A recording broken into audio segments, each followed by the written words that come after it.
This week's episode is brought to you by Enter the Last Dragon. Yes, that's right. Your host, RoyRob, is doing a little self-promotion on this one. We specifically want to thank all of our listeners, and we appreciate the return listeners who have come back to help support the movement and who are spreading the word. And we just encourage others to be advocates of Into the Last Dragon and the movement we're trying to get going for people who are all about the culture, for black people, people who are lovers of martial arts, and people who believe in being their authentic self, just like I do.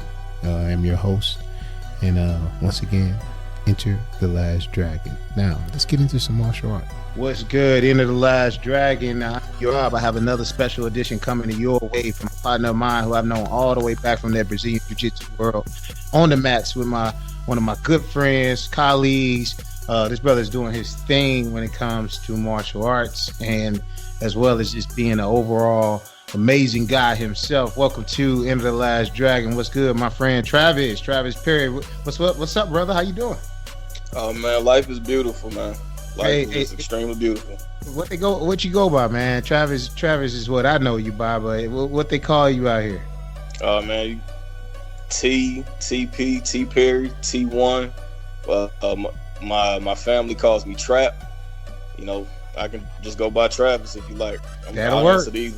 I got you, no doubt. So tell my listeners a little bit about yourself. Tell us what you have going on. Just start with the basics, and then we'll kind of dive in deeper as we go along with this interview. What you got going on?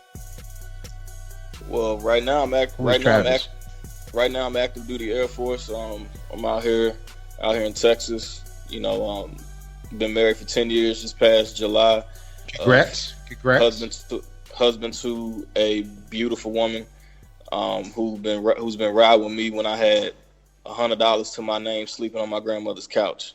Wow. Okay. And, a father of two beautiful, wonderful kids, 8-year-old little girl and a 7-week-old son. He's brand new out here.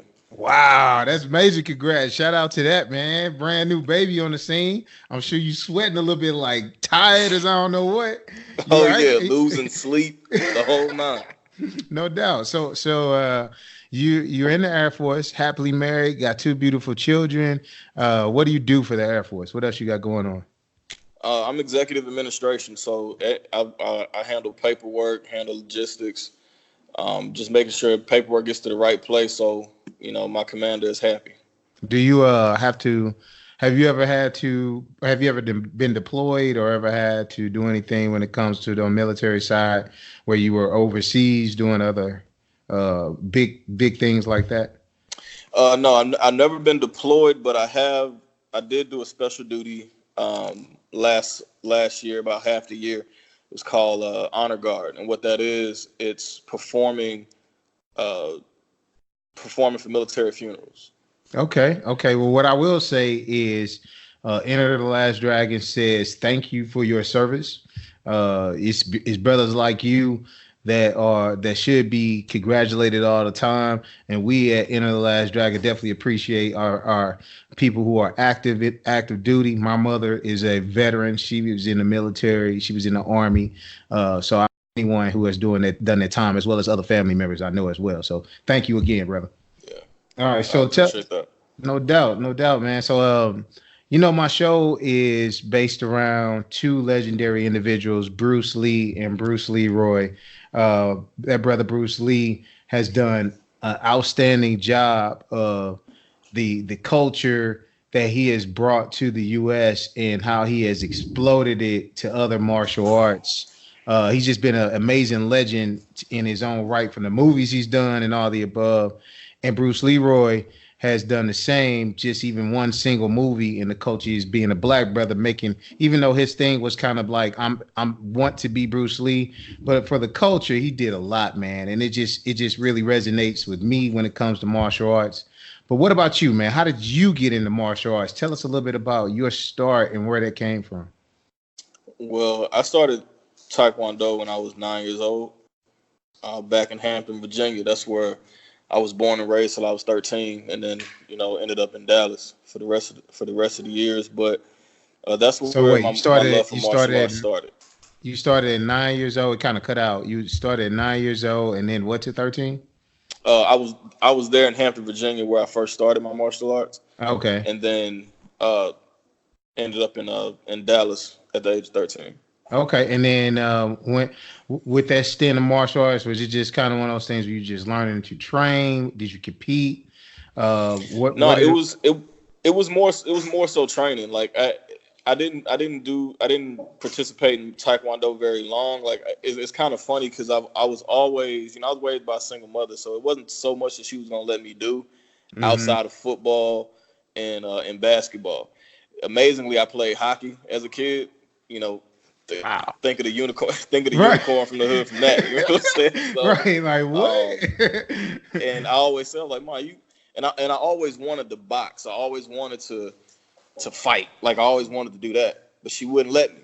I was like, "Mom, Okay. you let me play hockey? That don't even make sense." That's But crazy. All right. So then what's your next stint? What was the next transition? You played sports in high school, or what did you do? yeah, I played sports in high school. Played a little basketball. Played a little football. I was actually on most of my high school career. I was on my high school step team. Oh, straight up. So you got some skills on the when it comes to that footwork and Yeah, yeah, choreography. All right, no yeah, yeah, doubt, no doubt. yeah. So what else translated to your transition? Like, how'd you end up in Brazilian Jiu Jitsu? Because that's where I met you at on the mats. So my wife, who's prior Air Force, shout out to her. Um, we were stationed in Germany in 2009, and coincidentally, over at Ramstein Air Base, and coincidentally, I was still like in between jobs a little bit. So, but in between interviews, I had a little free time. So I was at the gym, and I was ready to play like a pickup basketball game, and I saw this guy named Lau, and he had the broom and he was sweeping the mats up, and it was just me and him in the gym, and that's how I knew it was meant to be for me to go ahead and jump in on the grappling tip, because my curiosity. I've always been a curious guy. I've always been that person. So my curiosity got the best of me. I was like, "Hey man, like what you doing over there?" I was like, "What you Right. about to wrestle?"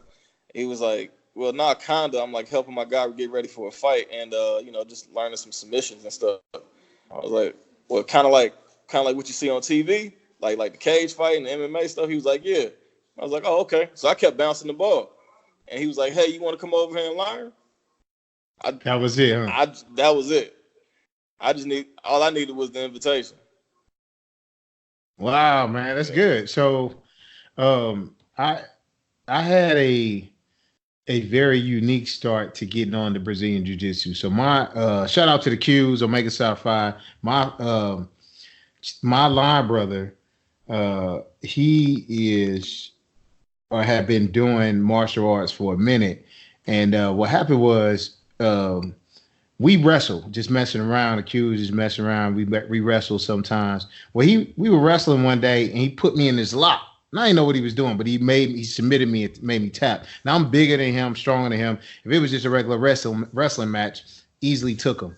But his knowledge, he whooped on me so bad. I was like, "What the hell just happened, man?" You know what I'm saying? He broke me down. So then I started doing my research after I got thrashed by him.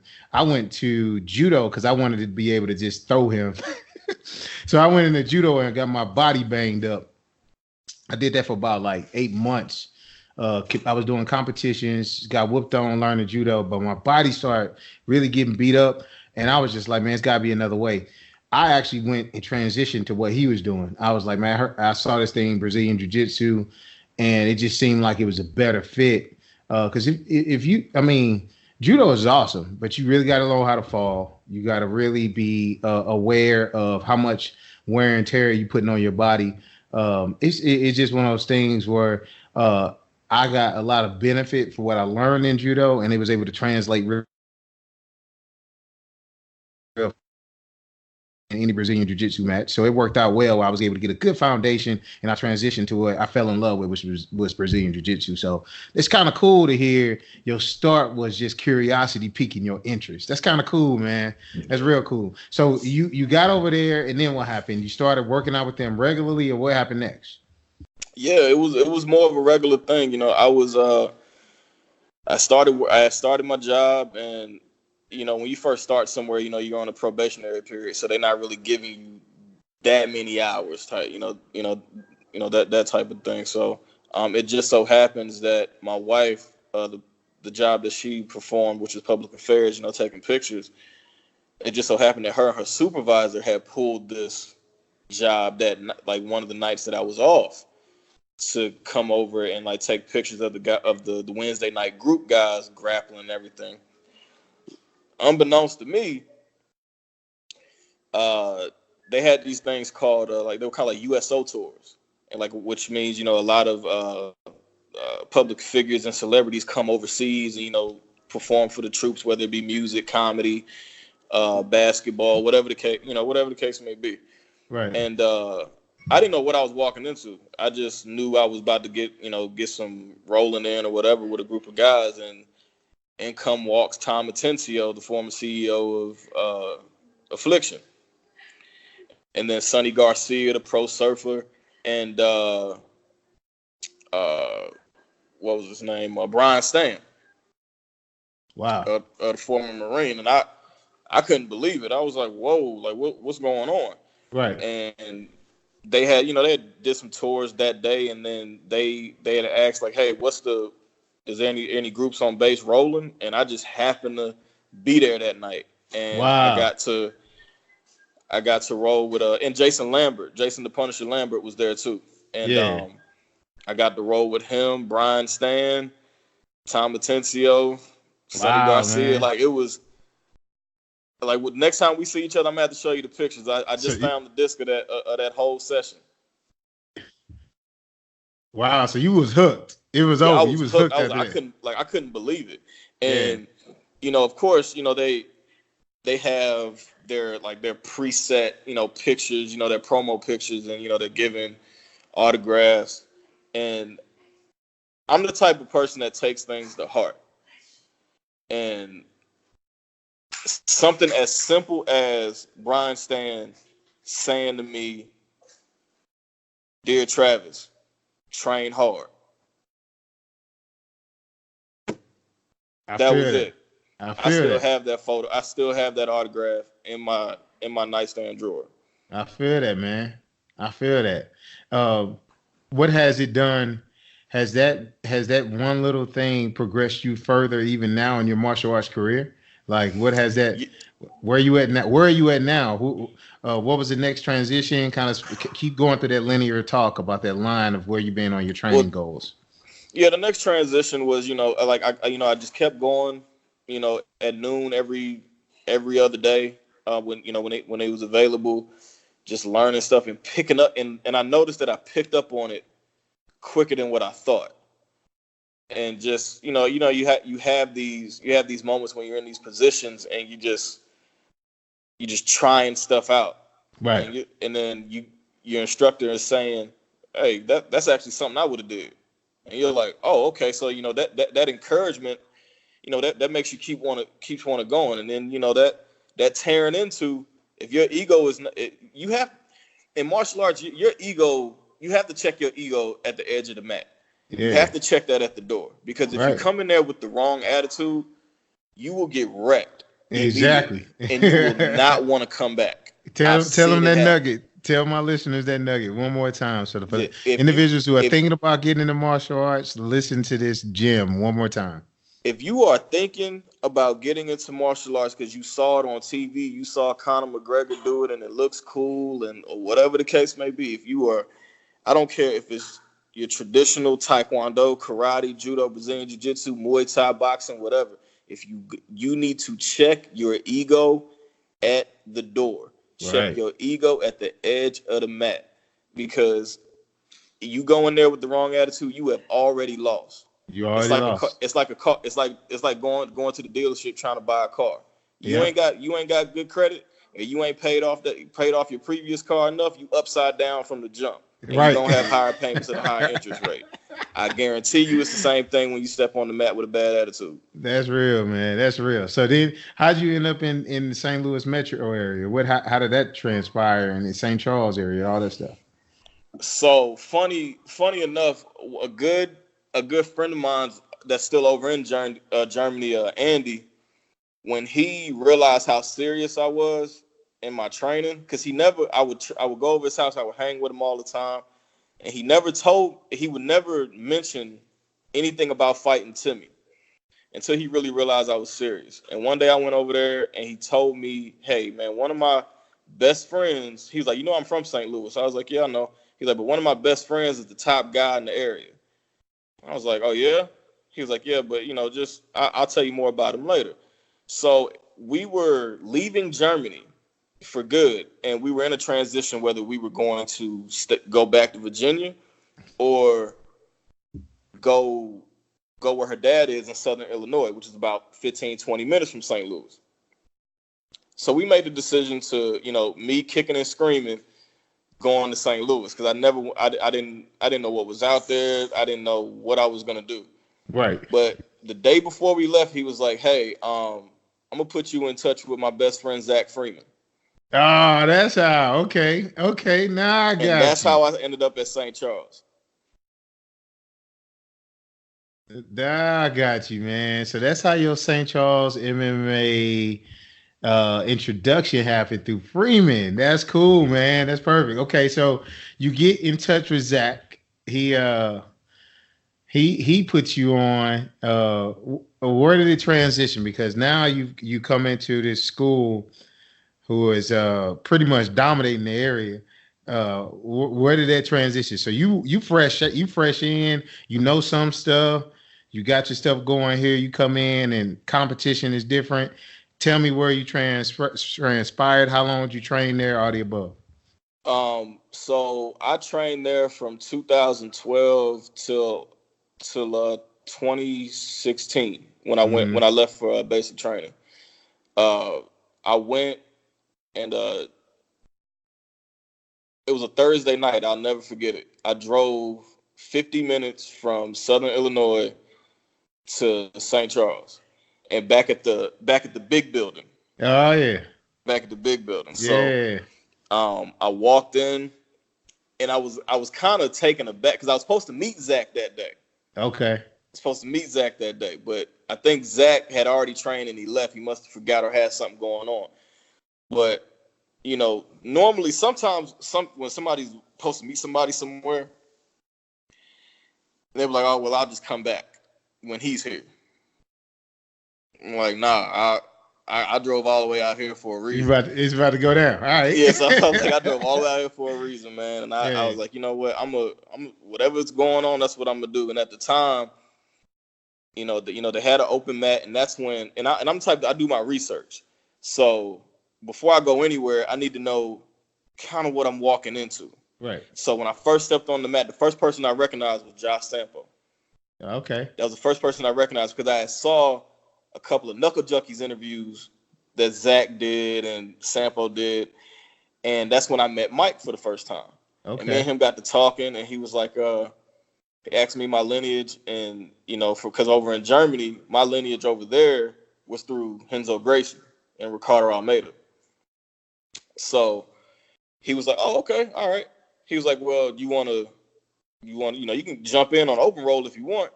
So I was like, okay. I was like, well, I got my gi in the car. Can I go get it? He was like, no, don't worry about it. Just, do your no-gi thing. Somebody will take their top off for you and roll with you. So I was like, okay. Did that, and I'm just going out there doing my thing, and I was, holding my own. That's good. And after about 30, 40 minutes going with a few guys, open mat's over. And you know how when you first come in to a gym, they say, hey, you can try a class for free, like one class.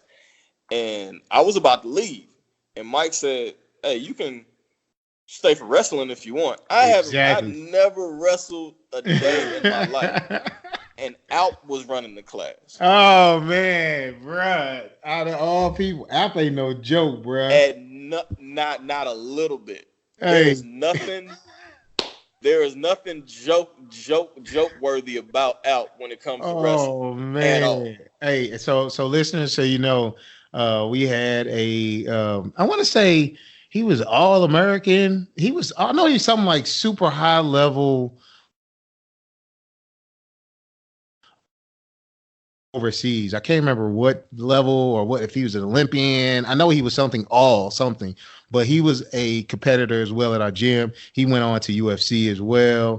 Mm-hmm. He's a brother that is rock star when it comes to that wrestling game. Really held it down. He started at our gym as well, and he's now training on the East Coast, like Jersey or New York or something, as I recall. He might even travel somewhere from there. I just Yeah, haven't kept in I touch. think he's out on the West Coast now, if He's I'm not on the West mistaken. Coast. He Yeah, may be out in Cali. but he wasn't no joke, man. He was. No. I've been in one of his classes, hands down, no joke. So that was your first introduction to wrestling. That was A my class first without. that was my first introduction to straight up wrestling. Amateur Wow. wrestling was Alp's class. Wow. And we went through a few drills, the shoot to the sprawl, and then we did a live spar with the wrestling. And he pulled me off to the side afterwards. He was like, you sure you never wrestled before? I'm like, nah. And I've always been the type of person that's like, I'm a visual learner. Yeah. If I see it, I want to try to go somewhere and try to implement it, Yeah. And again, after that's done, I'm beat. I'm about to leave. And Mike comes back to me and says, You ain't got "Hey, it. we got Muay Thai next." I was like, "Cool." Oh like, man. cool. I'm definitely gonna get my gas worth coming out. Right. Of here. That's live, man. So you did the training.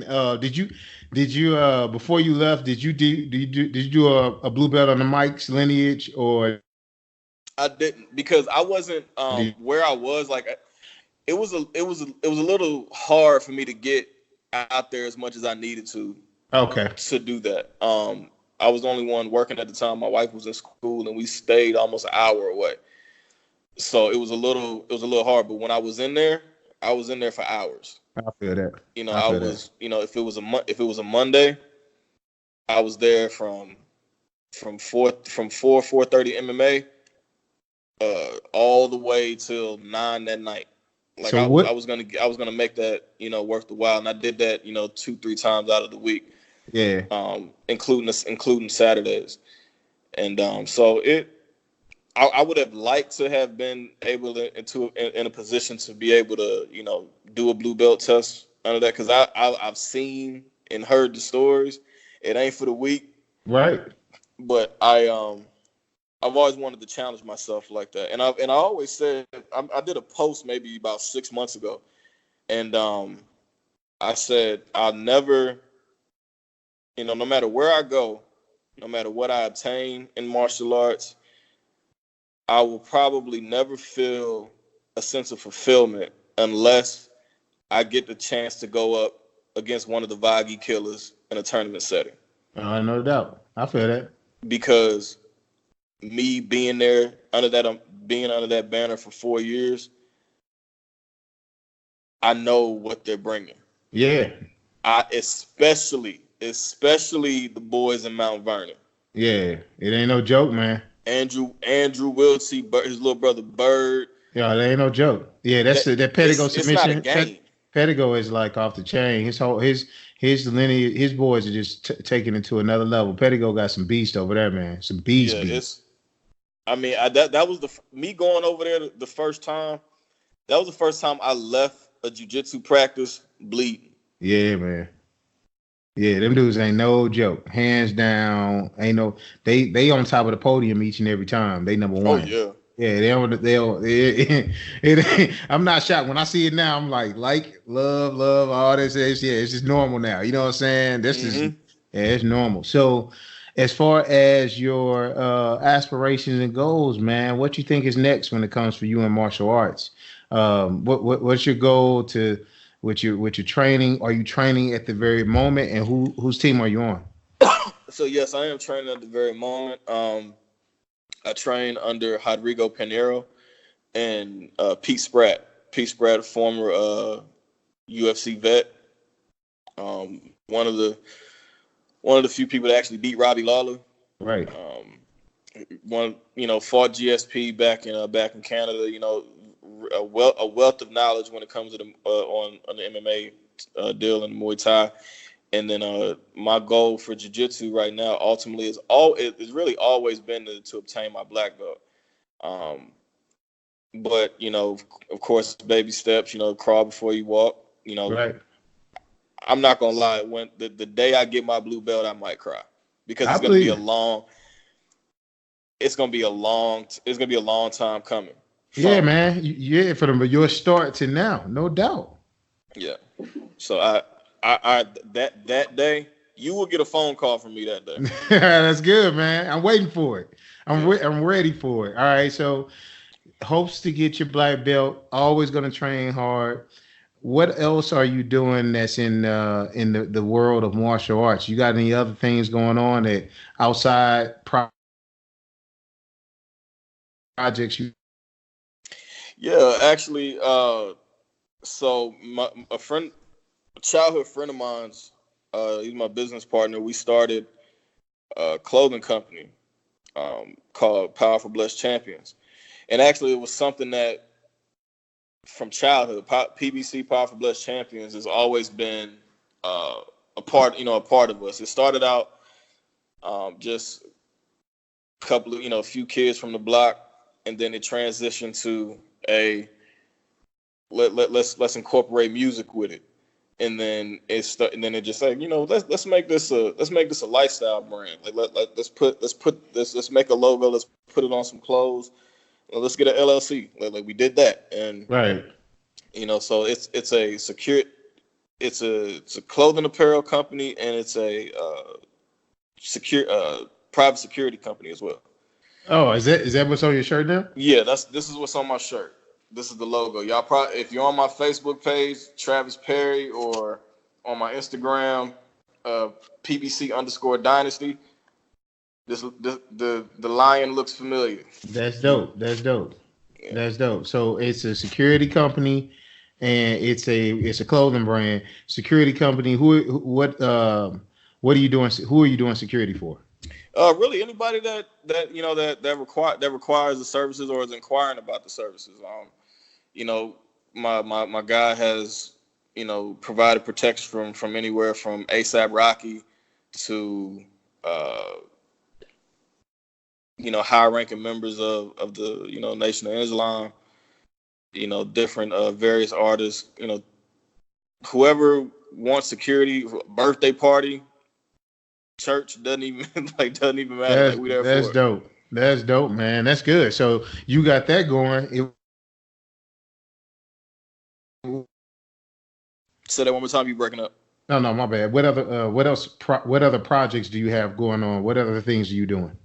Well, still on the aspect of Powerful Blessed Champions. What if you go to the Instagram page and on the Facebook page, you'll see that there's clothes. Yes, there's people that support, celebrities, things like that.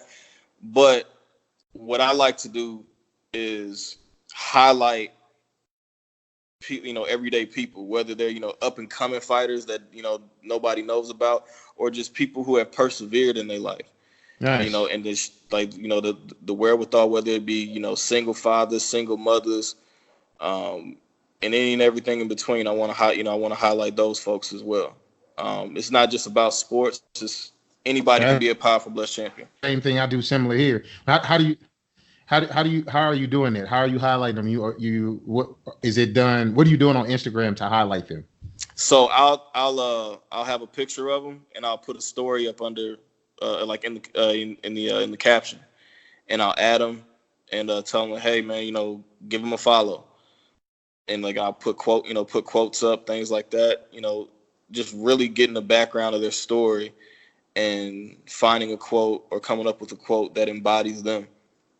On top of that, and our motto at PBC is in all things be powerful, be blessed, be a champion. Be powerful, do everything to the best of your ability. Do it full throttle, no apologies, no exceptions. And in everything you do, be a blessing to somebody. And to be a champion, just give it your all and be the best at what you're doing.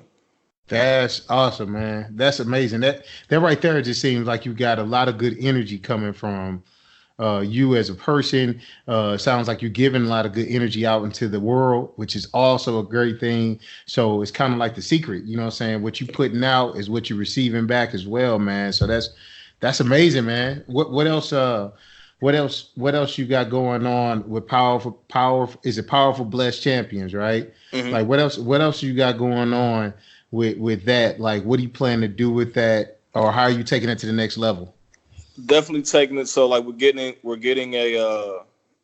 in the midst of getting a website built and just getting some more legal things situated. So we're that much more legit with it. We definitely want to take our business, on a national scale.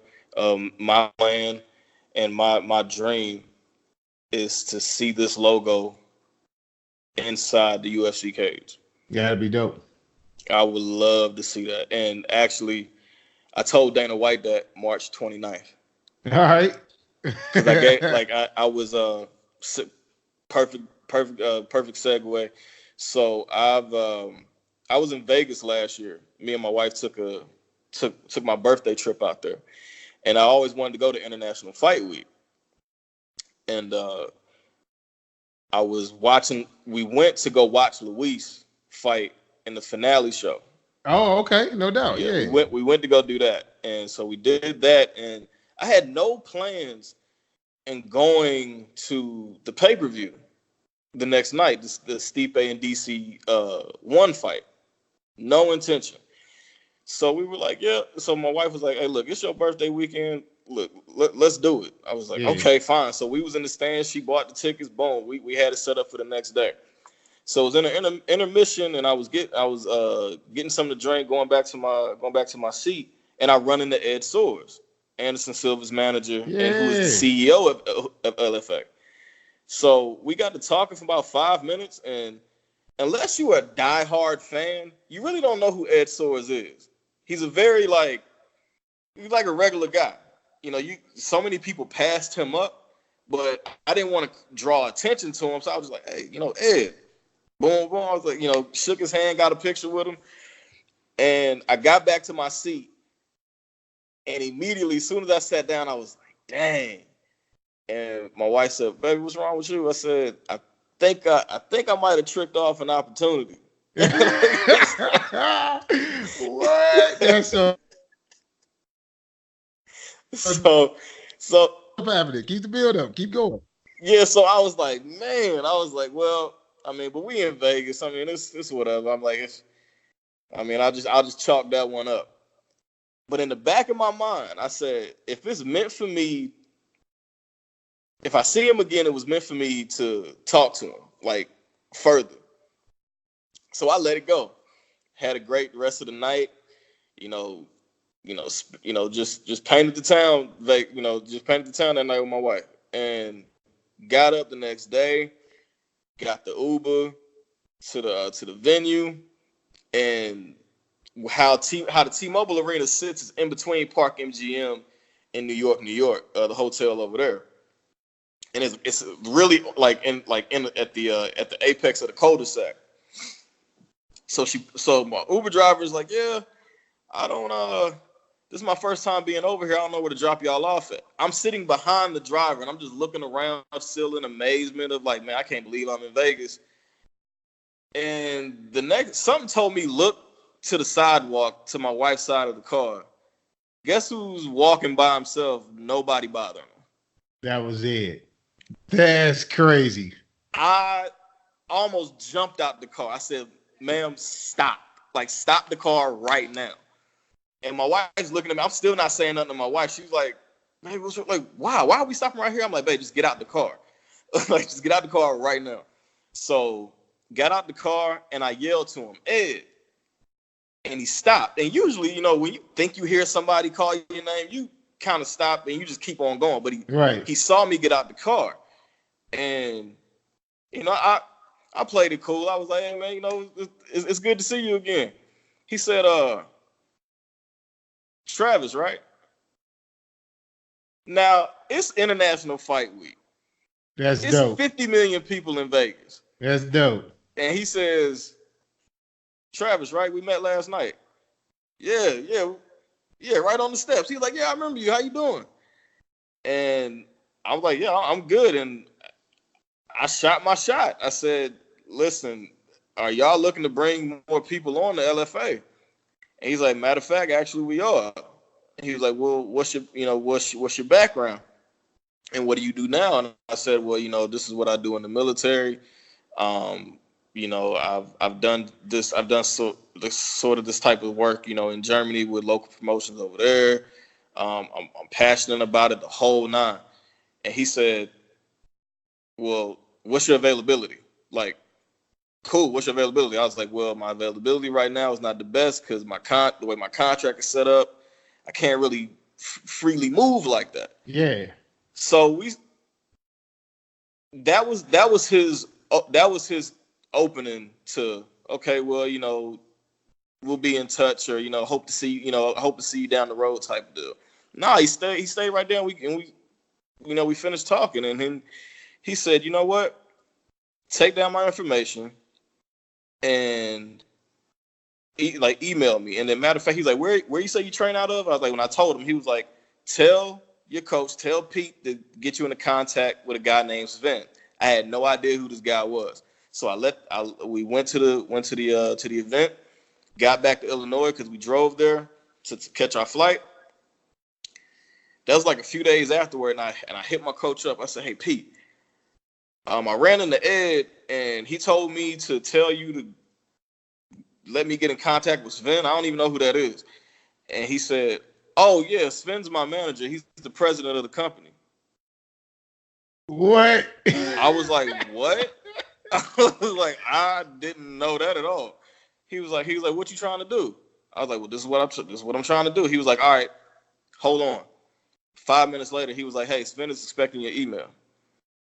And I was like, I'm not letting this opportunity slip. I was like, I don't care what I got to do. So I kept emailing.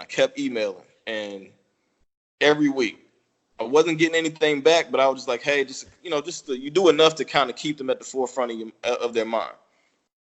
So I did that.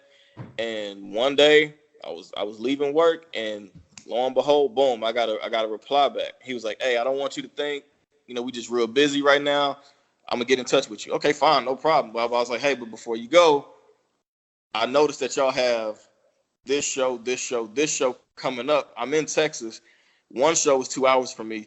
I'm from Dallas. It's nothing for me to jump in the car and come there too.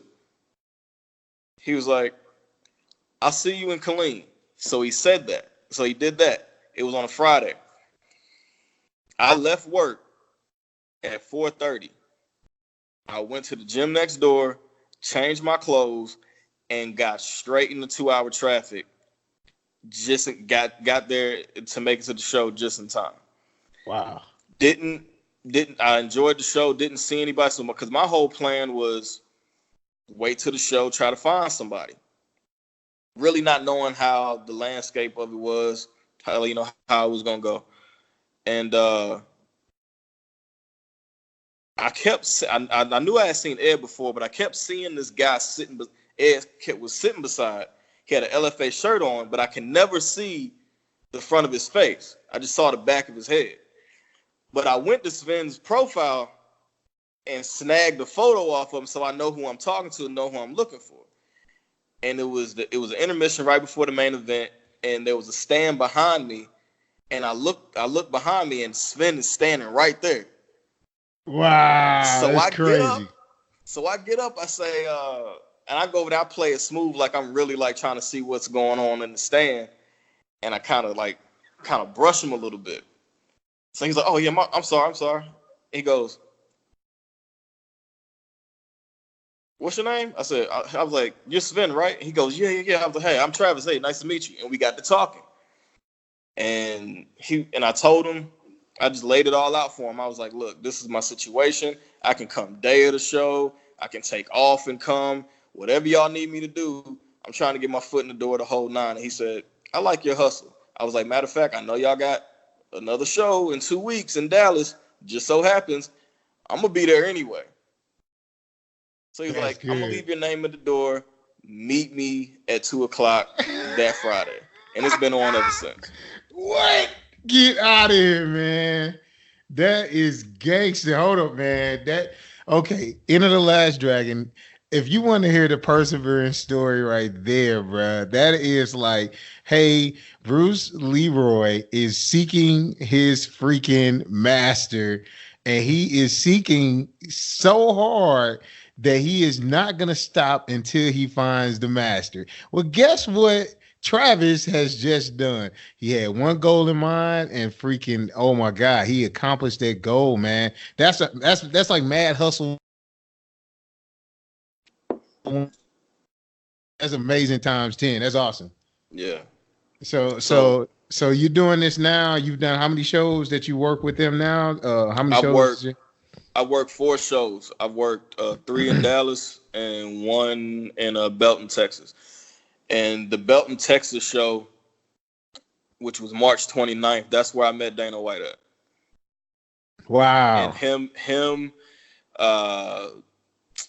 Dean Thomas, and Matt Serra were filming the Looking for a Fight show. And if you go back and look, actually, if you go back and look at that episode, I forget what episode it is, but if you look on YouTube, and in the caption, it'll say, they visited Jesse James's ranch, from West Coast Choppers. Yeah, that's the show. I'm in that show. That's like awesome, toward man. like the very end. And shout out to my boy Brandon Harstein, Bandit. He works for LFA as well. That's who I work with hand to hand. Me and him have a great, working relationship when we work backstage together. He put me in that position. That's awesome, man. They were coming, and one of the workers wanted him to be the one to escort Dana and Dean and Sarah to their seats and everything like that, kind of look after him.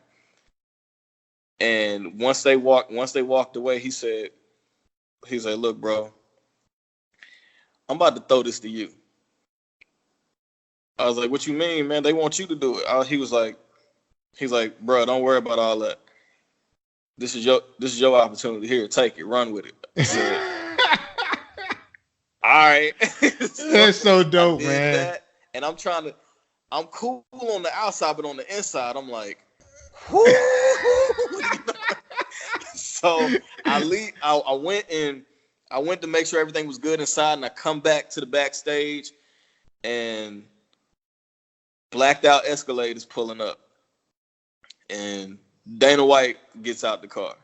Wow. And when I tell you I thought Dana White was taller, like, I didn't realize I was taller than Dana White. I'm not short, but I ain't 6'5" either. So I was like, wow, like oh man, he a normal sized dude. So got to meet him, got to meet Dean Thomas. I actually had a really good conversation with Matt Serra, let him know that, where my lineage started, and he, shot the invitation out to me whenever I'm in New York to come by the school. So I'm gonna take that opportunity as well. But when I tell we see Dana White at press conferences and when he's at odds with people. Yeah. You see the turmoil, the tension. The show. It's like a show, right? Right. But you pull that onion. But he is who he is. He's definitely that. And when you're running a multi-billion-dollar business, you almost kind of, you got to have that type of layer of skin dealing with all those different types of personalities. You know what I'm saying? And like in understanding business, I mean I get it. Some of my favorite fighters have been on the receiving end of that. Yeah, man. Dana gave him that business. Yeah. Yeah. But outside of all of that, on the other side of that, he is one of the most down to earth multimillionaires on planet Earth. That's cool. He's That's just he's cool, like man. a regular dude. Like his enthusiasm, but it's contagious. That's It's cool, man. contagious. Like he's all smiles. He's all and he loves the fans. Yeah. He loves them. I mean, I watched. I escorted them. Got them all situated from the backstage. Gave everybody the logistics on how this was gonna go, how long it was gonna take them to get to one end to the other. I said 30 seconds. It took 30 seconds, Right, right. and got them there, got them situated, and in between all of that, in between him getting backstage and signing the fighters that he signed, and them getting him back to the truck, any fan that approached him, he made time for. Dang, that's good, man. That's He awesome, made man. time for. That's awesome. How big are these shows you working? How big are they? Oh man, like it's we'll do a dance hall. We'll do like I'll say the ones that I've done, like the Dallas show, the Bomb Factory. The Bomb Factory is a pretty good size. It packs out real well. And the Bell County Expo Center. That's like that's Belton, Texas's big like civic center, and that gets packed out Yeah. pretty good too. But they're all LFA is all over the country. They had a show out in Riverside, California last week. We're in Salt Lake City, Utah, this Friday. Um, in Kansas City, Kansas on the 13th. It's some pretty good, and then we're in the October-November time frame back in Texas, and I will be at those shows. You All know what I'm saying? right, Like all I will be right. there. So So your goal, if I'm understanding right, are you kind of doing both right now, military and this at the same time? yes, right Okay. now I work right now because of my schedule, and military is the first priority.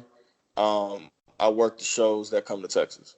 Okay, cool, cool. So the plan when my contract is up is to go on full time with them, and I'll be a part of the travel. Okay, that's awesome, man. Well, that's hey, shout out to that, man. You doing some major things, man, with the clothing apparel security company as well as with LFA, man. That's major, man. That's awesome. Yeah. I kind of want to touch on a couple different things that really relate to some of the influences that I know. Enter the Dragon and the Last Dragon. What movies kind of influenced you, man? I know we were talking about a couple earlier, but what's one that really was impactful for you that really is maybe a gem or a nugget for my listeners? I know we were talking about a couple earlier. What's your thoughts on the movie side or in general? Um, I think like one of the I'm gonna try not to get I'm gonna try not to get emotional talking about this movie because there's a lot of things in this movie that I've lived through. So, The Blind Side. Dope movie. I love that movie, no Um, doubt. if those who don't know the story of the Blind Side movie, it's Tim McGraw's in it, Sandra Bullock. Uh, I forget the boy's name that plays plays Michael Orr on it, but Michael Orr was he grew up in Memphis, and he you know that's his name, Quentin Aaron. Quentin Aaron. That's who plays Michael Orr in the movie. And man, you talking about a tough upbringing. A someone who grew up in a neighborhood that you either made it. The only way you made it out was in a box, Hmm. or you were subjected to the drug game. There, man. When we talk about perseverance, man, it's especially in the black community. It's so many things that goes on in the black community. Not saying it doesn't in others, but speaking from experience, Facts. you know, I told you he was homeless, and a family took him in. I was homeless. I'm talking same drawers, same socks, in the middle of the winter, sleeping on a park bench, still going to work. Shout out to my little brother, Kirk Basillo, because it didn't matter where I was at. He came and got me and Wow. made sure I was at work. I didn't have much, but one thing I had, he made sure that I kept was my job. And I that's my little brother to the very end.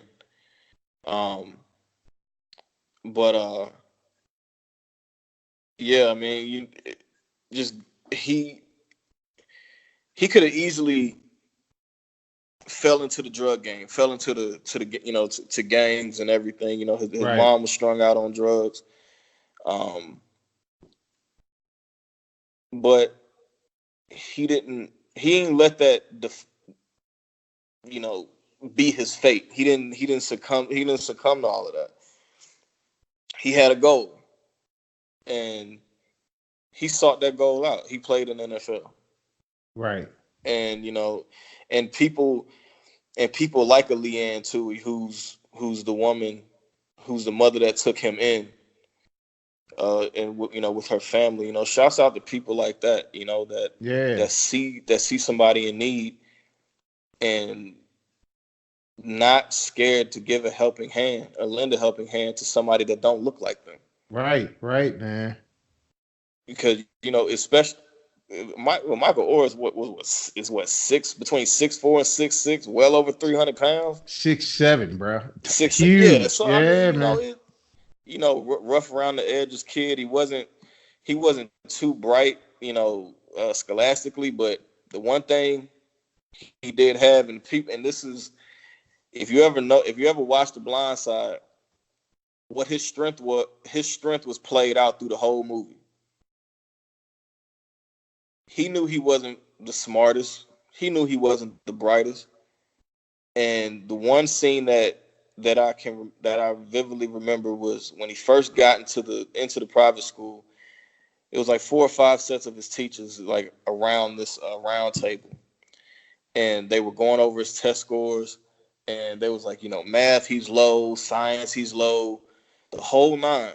But they said, but the one thing he scored the highest in 90th percentile, was protective instincts. Wow. And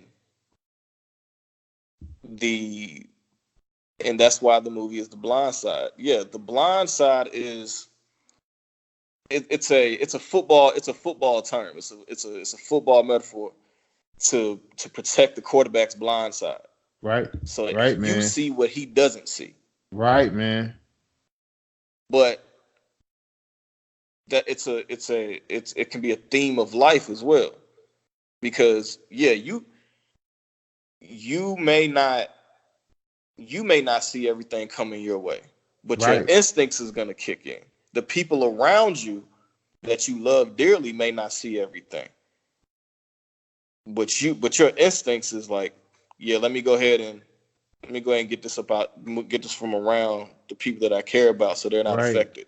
Right. Another scene in the movie when him and the son, the little boy SJ, they were in the car, they were in the truck that the family had just bought him, and they were jamming out, they were grooving in the car, and the next thing you know, they were about to run into the back of another car, and immediately, and you've been in the car with your mom, and he does that arm shield, so the Yeah. airbag doesn't take you out. Right. Right, man.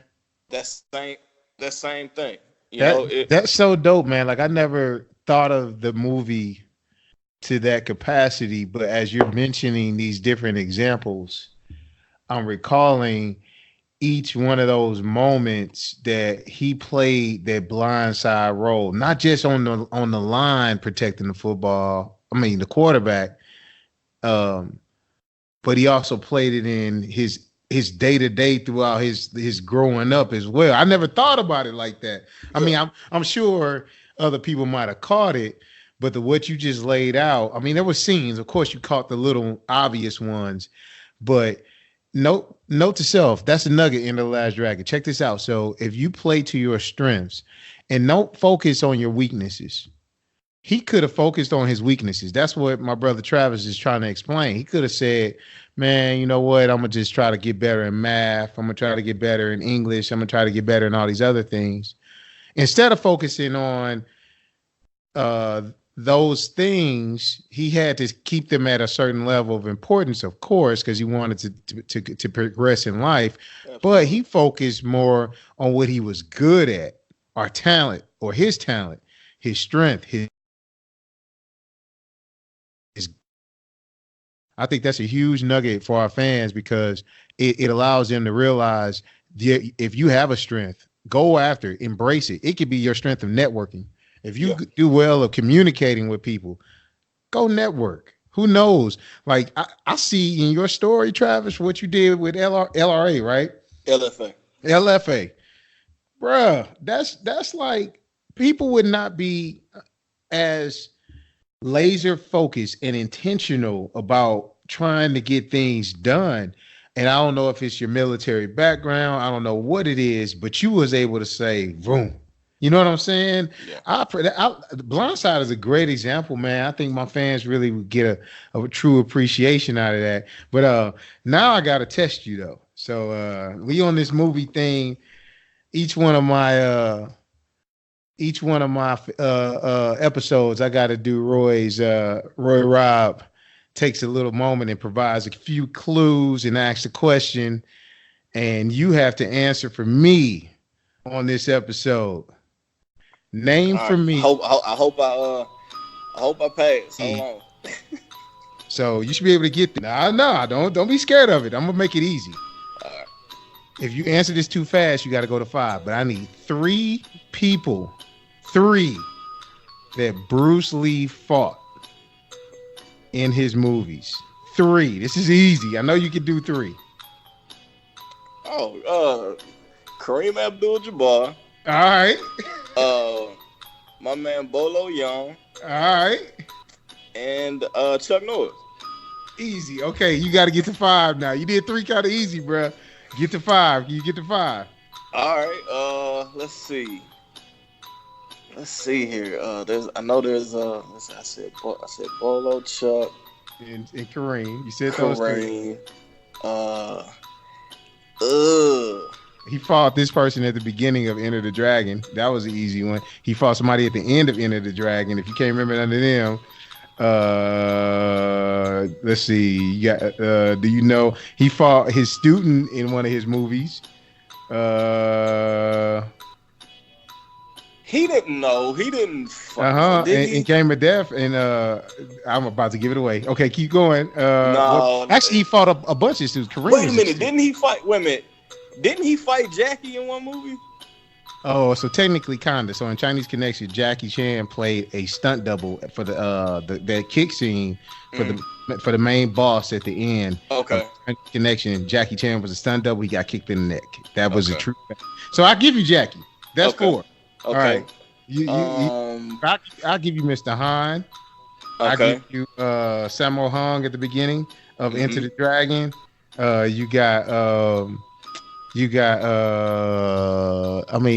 Bruce went against a bunch of folks. He did. Hold on. I'm trying to think of an off the wall movie. I'm trying to think of somebody fighting the big boss. That'll be a good one. It don't matter, man, but you got it, man. I'll take your first 3. You got it, man. You good. Yeah, at least give me them, like, for real. Like, I mean, they are, man, the other ones on the tip of my tongue. I'm like, man, I know he done fought some more. I'm just trying to remember their names. And so, bruh, you definitely provided a lot of value, man. Tell my folks where they can find you at. Where do they find you? Where do they like you? Where do they add? Oh, man, you can IG, Facebook, audio. You can find me on Facebook, man. Simply Travis Perry. You can find me on IG at VA_TX6. You can also follow the PPC _Dynasty page on IG. You can follow the Powerful Blessed Champions page on Facebook. That's where that's where you can find me on social media. You can find me on LinkedIn. You can find me on Twitter at Travis Perry 9. You can and I'm the type, and I just want to I really want to say this. I've been through a lot in my life, and a lot of things that should have taken me out didn't. Yeah. And I'm gonna be, and what I'm about to say, this is the first time me saying it out loud. And we're in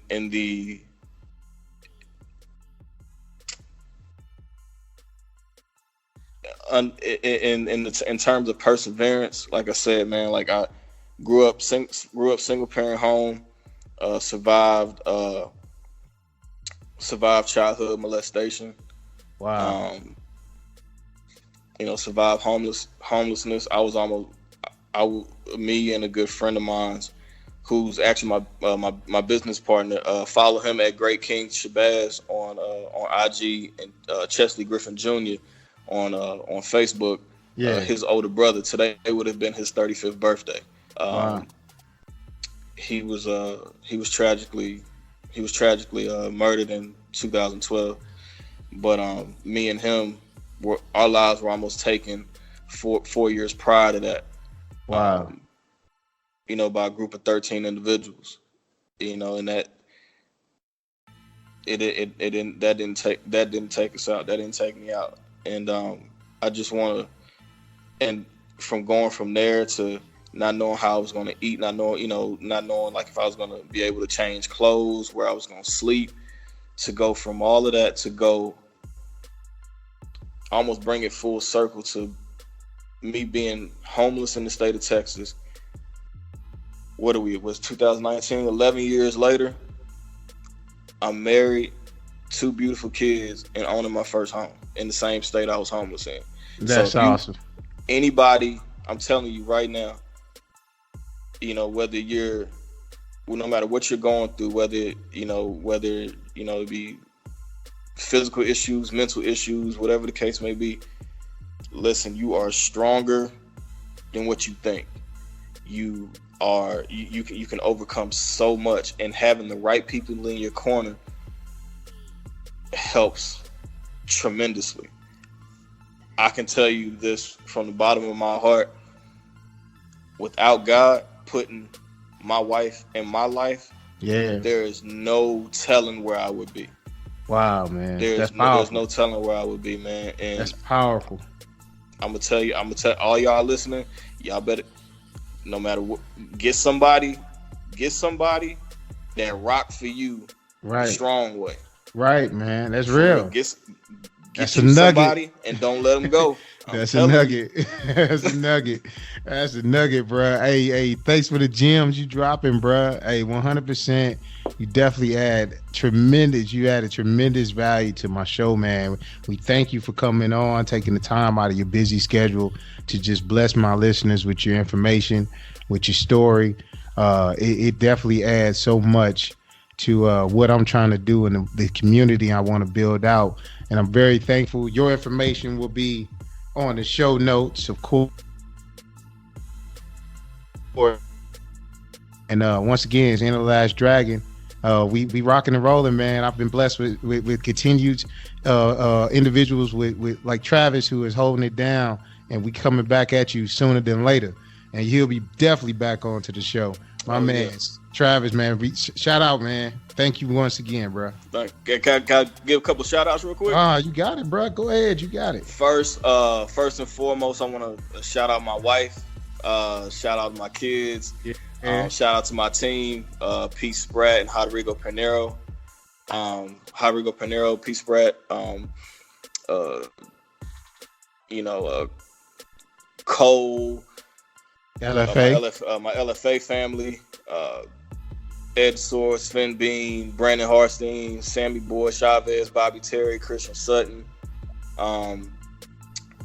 everybody Luis Pena, homie, Big Dog, UFC, Cortavius, Energy, Court. PBC sponsored athlete, Charles Energy Johnson. You know what I mean? Hey, that's the homie, Kuya. man. Kuya, Christopher Costa. Call him Kuya. He runs the Armed Forces Martial Arts Network on Facebook. Y'all go give him a like. Go give him a follow. One of the most genuine people on planet Earth, Christopher Costa. Link me. Hook me up. We get him on the episode, man. We get him on the show. No doubt. You know what I'm saying? I know. There's a lot more people. Those are just like the people that come to mind. Of course, like my entire family in Virginia, my entire family out in Dallas. My mama, of course. No You doubt. know what I mean? You gotta put mama out there. No doubt. One of the strongest women ever on the planet Earth. My nana, Frances Perry, 2-time breast cancer survivor. Yeah, man, like just all my big brothers in the game. You, my big brother Jason Fan, Crew Rob Hendry, Ajan Buck Grant, Pete. Like I said before, Pete Spratt. Man, when I tell you, he has evolved my game on the stat like so much, man. Like I can't like we cut the Sprat Pack. No doubt, man. No doubt. Well, hey, thank you again, bro. Hey, man, you really put it down on this episode. End of the Last Dragon. Your host RoyRob signing out, man. Once again, we appreciate you, Travis. Thanks for coming on. Oh man, thanks for having me on, man. Many more. Tune in next time for another great episode of Enter the Last Dragon.